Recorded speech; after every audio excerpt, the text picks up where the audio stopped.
For many centuries and in many cultures, a mysterious character shows up in several books, letters, and paintings.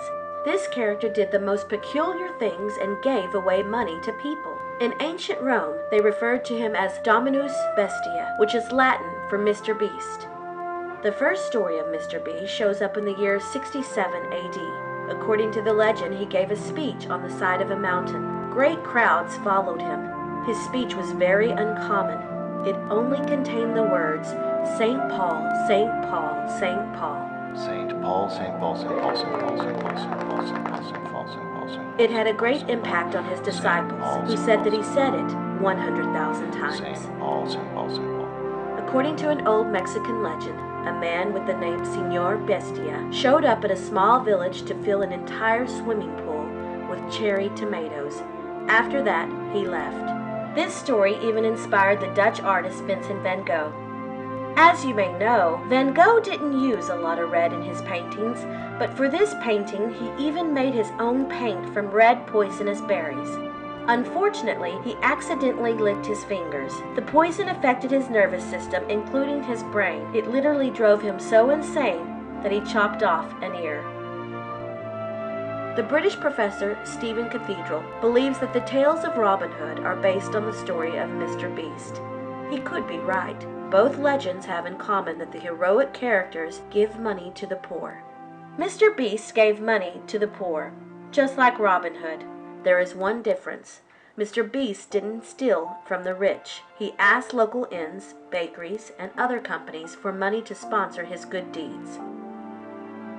There are also many short, not very well documented, legends about Mr. Beast. According to one manuscript, he stayed an entire day underwater without dying. An unknown artist made a painting about this, and it said that this story inspired Jules Verne to write his famous science fiction novel, 20,000 Leagues Under the Sea.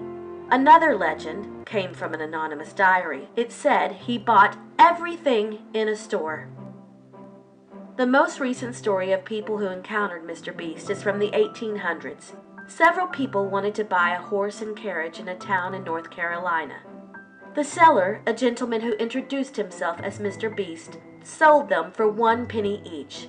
Some people even received money with their horse and carriage. We know for sure that this story really happened because an advertisement was published in a local newspaper. There is even a photograph of the man who claimed he was Mr. Beast.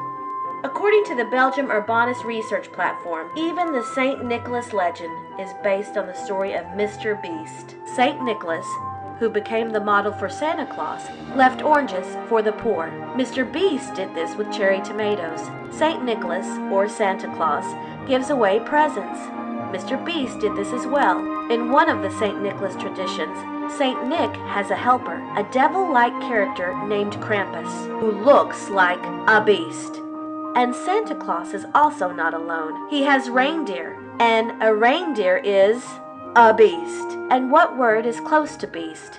Well, feast. So does this mean that Santa Claus is Mr. Beast? We can only hope. We're going to hang our stockings in front of the fireplace in hopes that Mr. Beast shows up. Because if there is one thing that we've learned from history, it's that as long as we believe in Mr. Beast, he is real.